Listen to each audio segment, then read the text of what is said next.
So today, we are balancing two concepts that seem at odds with each other: acceptance and change. This is something that religious folk like to do, to hold simultaneous things that pull in disparate directions. So much of what we explore together here is in the realm of paradox. So much of the religious life is about practicing how to live in a world of paradox, too. Our third principle holds this tension: acceptance of one another and encouragement to spiritual growth in our congregations. We are supposed to accept one another and encourage growth, not either or. It is important to accept people as they are when they arrive in our circle. Sometimes, oftentimes, when people seek out a community, something major has shifted in their lives to bring them to a new community.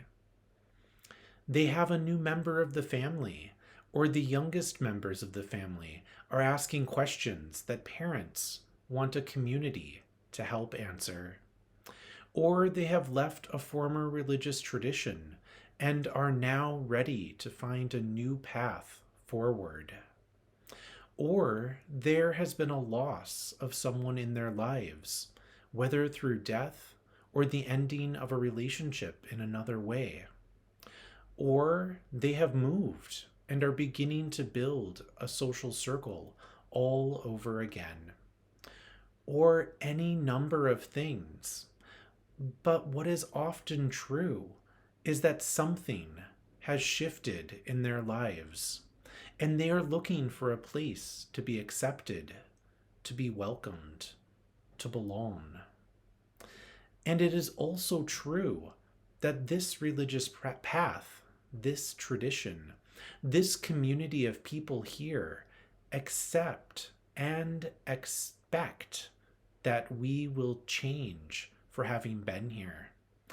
I would be disappointed to learn that nothing has changed for folks that have been here for a while, whether that be through one's own reflection or in conversation with other members or participation in some program of the fellowship.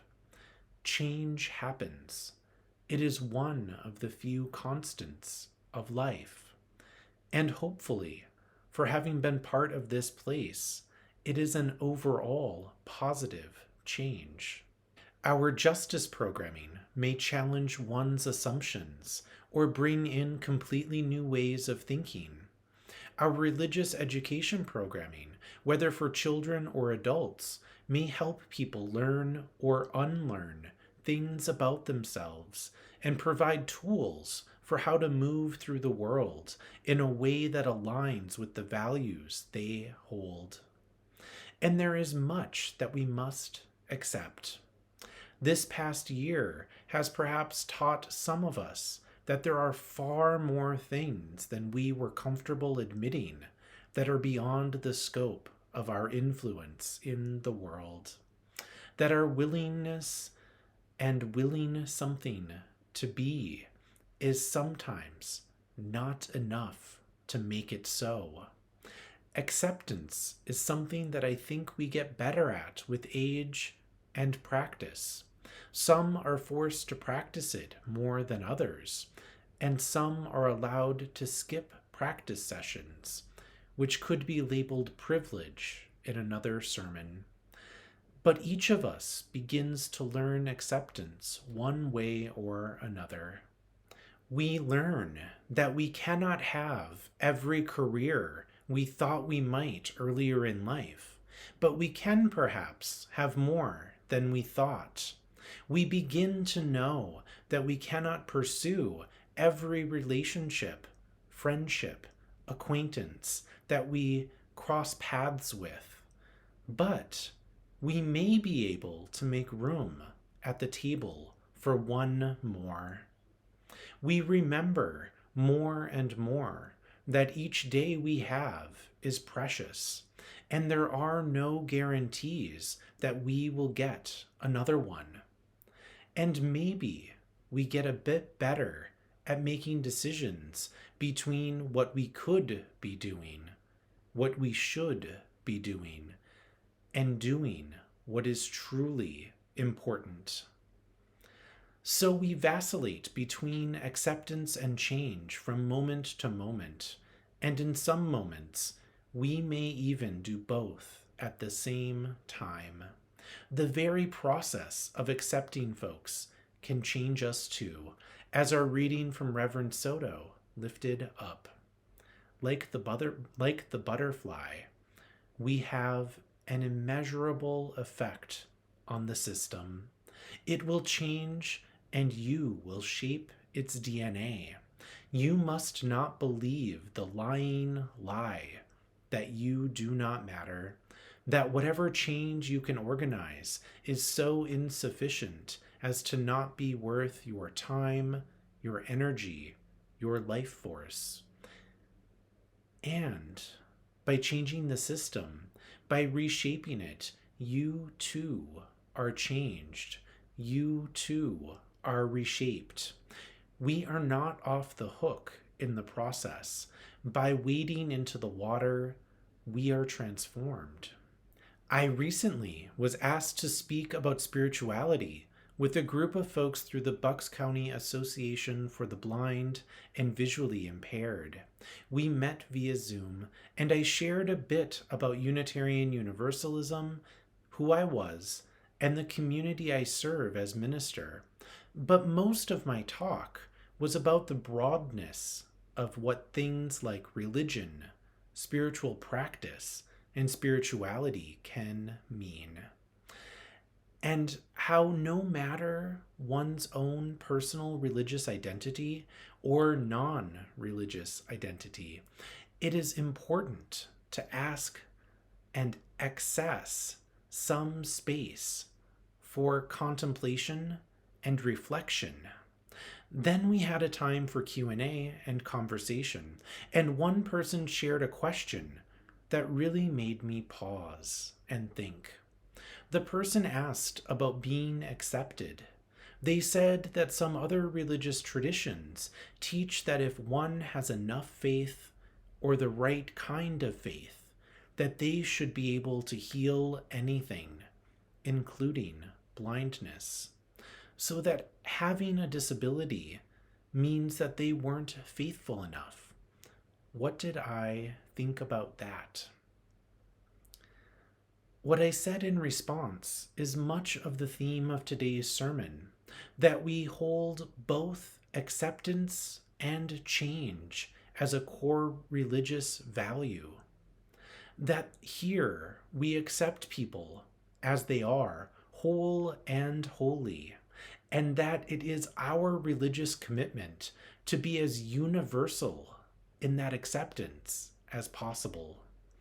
That we are imperfect in that goal, we mess up, but that people are good just as they are, and that our tradition asks us to continue to change and grow once we find our way here. That isn't the same as changing ourselves to fit some mold of what it is to be a perfect person. Our tradition does not have a creed or checklist about what makes you good or bad, in or out, saved or unsavable. We do ask that people work toward growth, though, that wherever you are at is not your end point. It is also not your beginning. You are all that you experience beyond Bucksmont, and hopefully what you find here you bring with you elsewhere too. But your perspective adds something to the community's perspective. It is unique and worthwhile. This poem by Liesl Mueller, called Monet Refuses the Operation, speaks to this very thing. Doctor, You say there are no halos around the streetlights in Paris, and what I see is an aberration caused by old age, an affliction. I tell you, it has taken me all my life to arrive at the vision of gas lamps as angels, to soften and blur and finally banish the edges you regret I don't see, to learn that the line I called the horizon does not exist, and sky and water, so long apart, are the same state of being.